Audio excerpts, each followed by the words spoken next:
Welcome to Philosophy from the Frontline. This podcast explores the intersection of philosophy, entrepreneurship, and veteran transition.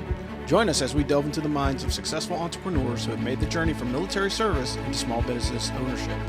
Our guests will share their insights, experience, and unique perspectives on life, business, and the world around us. Through deep conversations and thought-provoking discussions, we hope to inspire and empower our listeners to tackle their own challenges and achieve their dreams. So sit back, relax, and get ready to explore the world of entrepreneurship from a veteran's point of view. This is Philosophy from the Frontline, and we'll see you on the high ground. Hey, good afternoon, everybody. This is Rob Robinson, and this is episode 2 of Philosophy on the Frontline. It's a little bit shorter episode, but I think the content is definitely worth giving a listen to. I talked to Chris Burritt. Chris is a former non-commissioned officer that I served with in 1st Battalion, 23rd Infantry Regiment out of Fort Lewis from 2003 to 2005. Just an interesting conversation to see how he had some pretty interesting twists and turns after he got out of the Army and still ended up starting his own business. So it's a pretty interesting conversation. He talked about some resources that he used.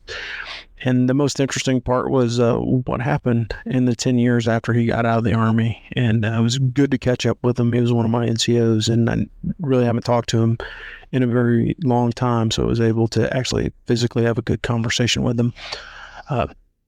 Hope you guys enjoy it. It's a little corner of the world, short episode this episode, but definitely worth the time.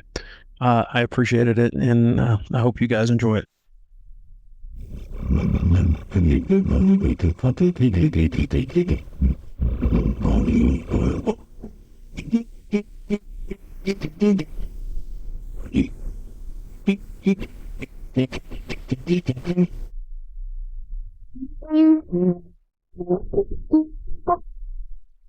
And on the phone, and we are going to do this thing. So the first question, again, I sent you these earlier, but the first question that I have is, how did we meet? Well, we met at, Fort Lewis, 1st to the 23rd, combat Driver Brigade, and you were like, hey, man. Yeah, it's pretty crazy that it was so long ago, because I'm, looking at the calendar, and that was 17 years ago, man. Yeah. Where has the time gone? Yeah, for sure. For sure. And so, one of the things that I'm trying to do with all this is capture lessons learned from people that have transitioned from the military and business and anything else that we can kind of do to help get people on the path of success as they're transitioning out of the Army. So again, the second question is, why did you transition out of the Army? And, when did you transition out and why? And if you, want to talk some details, we can. It's completely up to you. But of course, just trying to get a little bit of scope on, why you got out and what are you doing today? Yeah.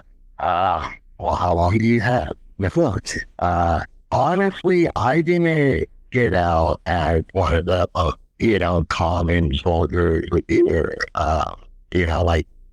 Straight just got out, was honorable. Yeah. I had a rough time, actually came back from the deployment and then was relocated to a new unit, away from on the other side of the airfield. Yeah. They were converting the cab and the infantry into that new striker unit. And I was struggling a little bit with that transition because of the whole command and structure over there. It was just different. It got really political. And so I struggled with that a little bit. I realized to get out of there and go back to Korea. And when I went home, I just had some breakdowns and had to check myself into Air Force Base. Oh, wow. And then from there I ended up getting able to renege on the re-enlistment, and they discharged me with a general because of combat related trauma, they would say. Oh, wow. Yeah, I didn't realize that you had gotten out. So you were part of that move over to 125 when they were restructuring after we got back. Okay, so I can remember that part. Yeah, and that was a crazy time because, of course, it's always one of those things when a new unit stands up, everybody's like, oh, well, we got to send some people over there. And usually what ends up happening is you either send a whole bunch of guys that have a, good work ethic and not the best reputation, or you send all your dirtbags to the new unit. And I'm sure that, you fell into the category of, a guy that works hard and just didn't have the best reputation with some of the leaders in the battalion. And they were trying to send you down the road. But I don't know if that would have been the right plan, and again, it worked for me. Yeah. And it's one of the... it worked for me. I thought it worked out too well for there because I really had I don't know what it was, just with the command and control in which you had, Colonel Buck Williams had, it was just, I had confidence in that.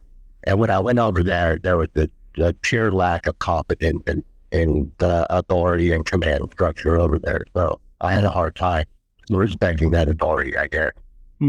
That's interesting to hear because I know one of the things that and hopefully the people that are listening understand that leadership actually does matter, that it's not always the big things that a leader does that matter. It's some of the small stuff, and if somebody would have taken 5 minutes to ask you like, hey, are you cool with this move?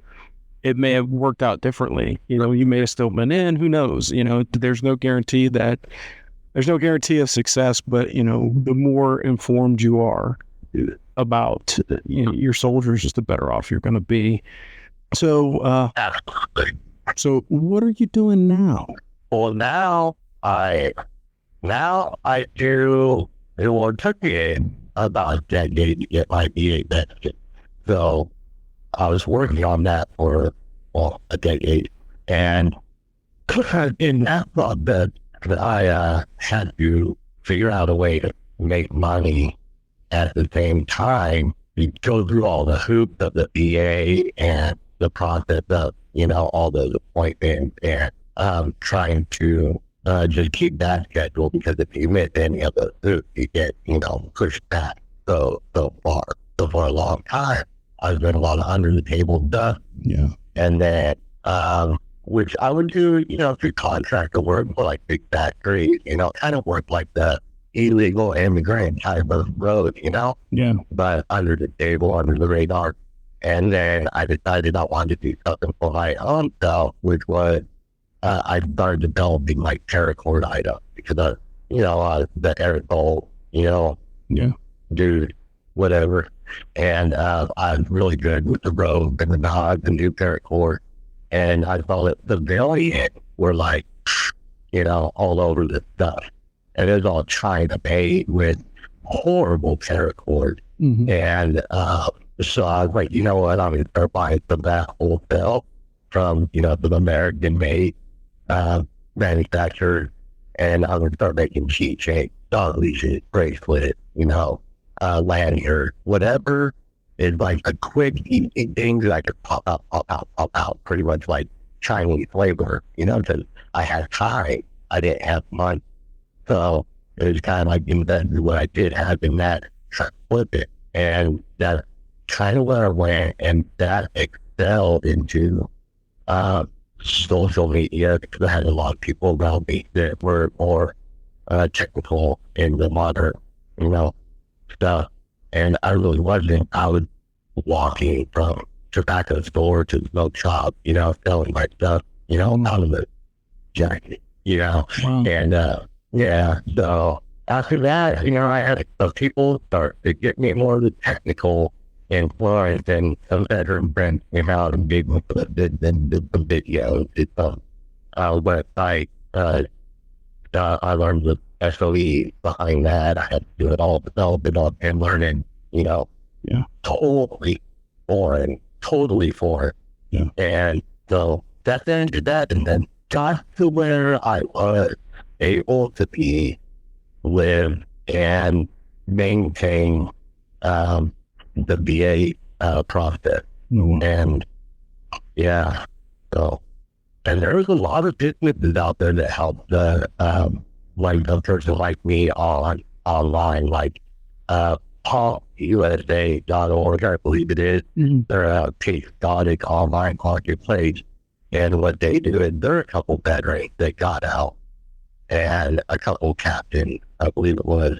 And they started an online place where they can, any veteran business that don't have to be like, they don't have to be anything like that. You could be a home business right out of your garage. And they'll set you up a web page and you can put all your products up there and they do all the SOE behind it and everything. And at the same time, they just take a small percentage of your bills, but they maintain everything for you.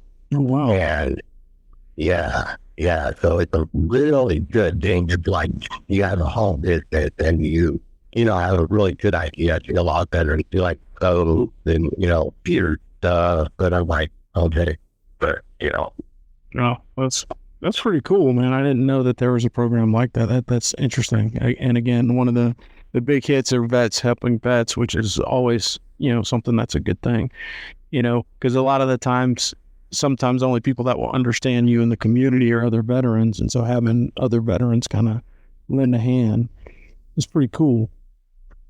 Absolutely. And they actually reached out to me because they saw that I was on the Facebook, the Twitter, the Instagram, all these things. And they sent me an email. The founders of it sent me an email. They're like, hey, I thought it was a little hustle thing at first, but I called up and I did some background first, did it on the name, then, that they gave me on the unit, then made sure that they weren't some, foreigner trying to get me to give them my information, because they make my product and do what they,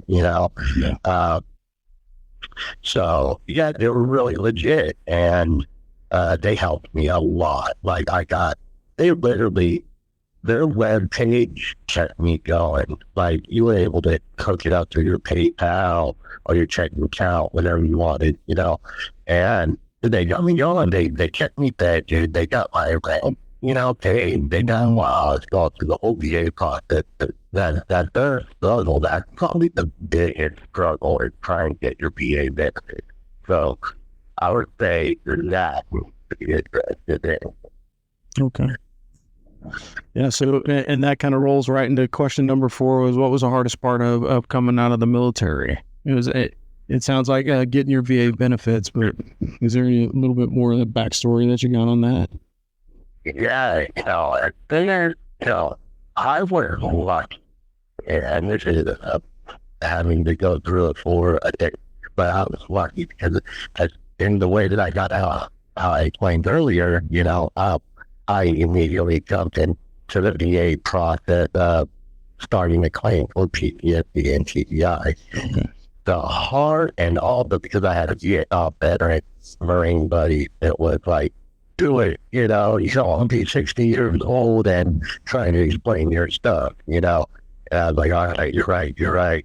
And told me to suck up my pride, because, a lot of, we got a lot of pride, and we're like, this thing, but at the same time, you got to think about it in the long run. You are going to be at that end. So you got to start it as soon as possible and start documenting everything, just like you did in the military, which as an infantryman, that was the kind of downfall of my part, because I didn't have any documentation. We didn't have very thick medical files unless you, were unfortunate to get a Purple Heart or, something like that. Yeah. Which wasn't my case. So I had to explain my combat trauma. And then, honestly, after it was about 9 years, I think I went on a raid, and I think I went off on you in private message, and you're like, what the fuck, part of my language. Yeah, it's fine. And I was just like, I was like, I can't get these doctors to understand or even believe the stuff that I'm telling them. And so you wrote a very lengthy, 2-page letter. And I mean, it was like, it drew I was like, wow, it really was like I said it was, and really hit the heart. And it really hit the heart of the decision makers at the beginning, because 6 months later, I had my claim. So I was like, whoa, awesome. So the buddy letter was a huge factor in not having physical evidence. Yeah. And I mean, that was a very difficult time for everybody, because like the record keeping was a record keeping, either it made it back or it didn't, like the number of Connex containers that were damaged or destroyed or turned up missing. We were constantly looking for, like, hey, what happened to this award, or what happened to this thing or that thing that happened? And most people didn't even know, that they were missing or whatever, or there was some kind of damage to your records until you got back. And then some people had already PCS'd. So being able to kind of capture, part of the, being able to capture your experience, particularly for the, again, it's a cliche, but it's very factual too, the old invisible wounds. People don't really see that, and they see a guy who's like, oh, well, he served, but, really, is he messed up?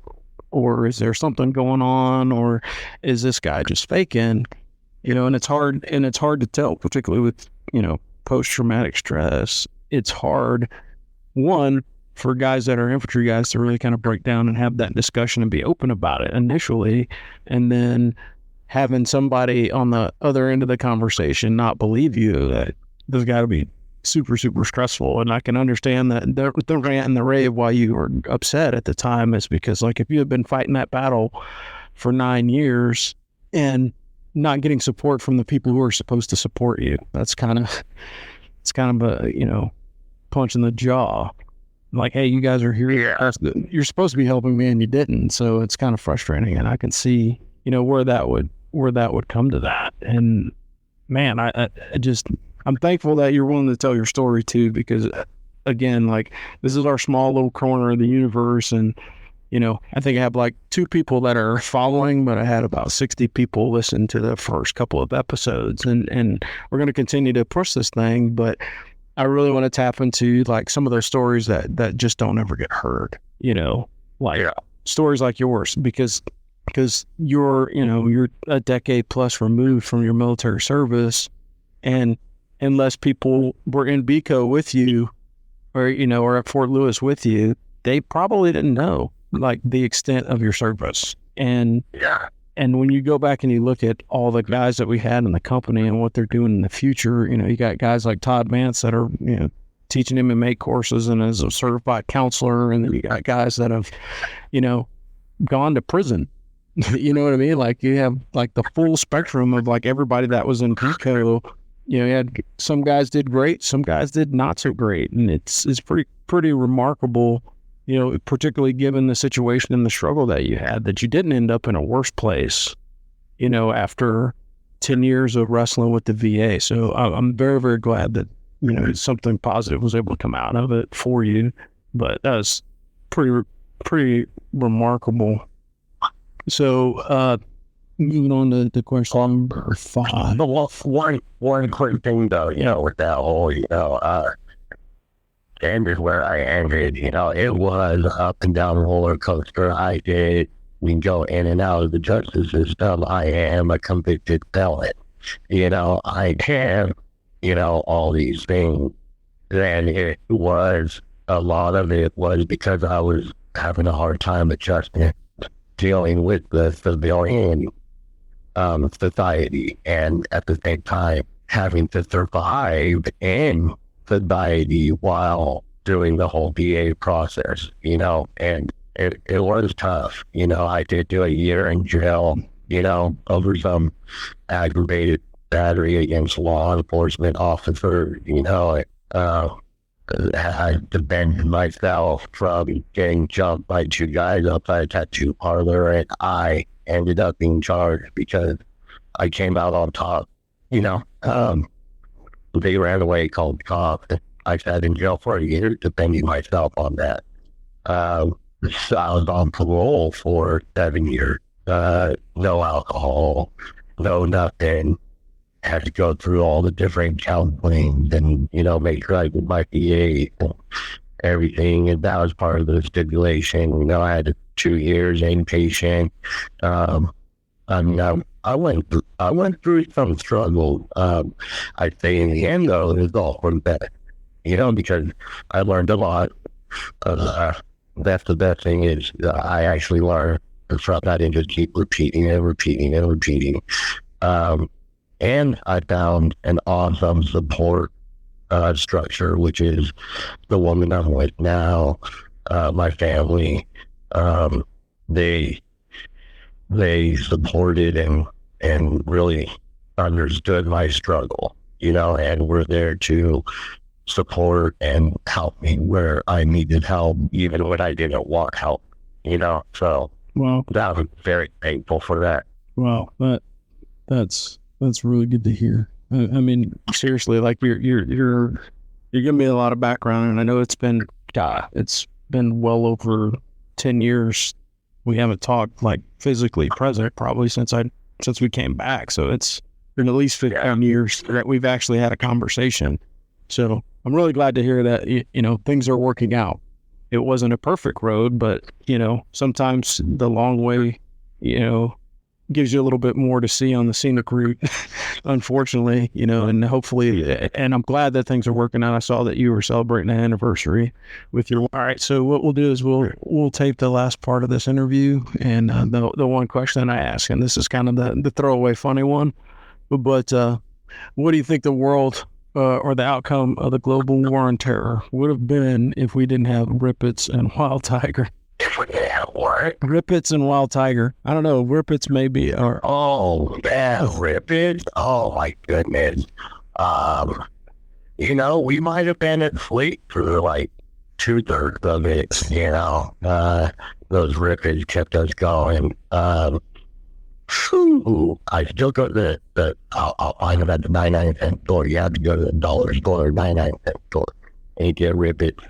Those are my goes. Yeah, I don't think, I could get really political and really deep right now, like on the whole, I'll just say a great book to explain it all would be General Michael Flynn's book, The Field of Fight, winning the global war on terrorism.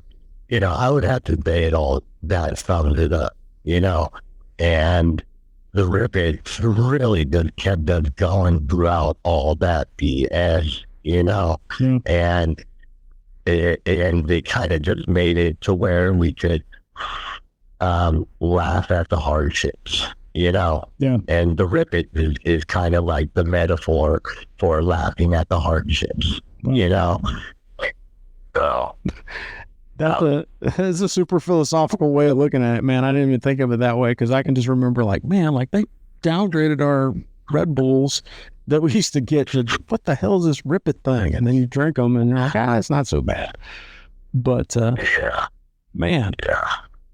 Hey, well, I'm really upset that the internet crashed in the middle of our session, but I'm glad that we actually got to talk, man. This is huge for me.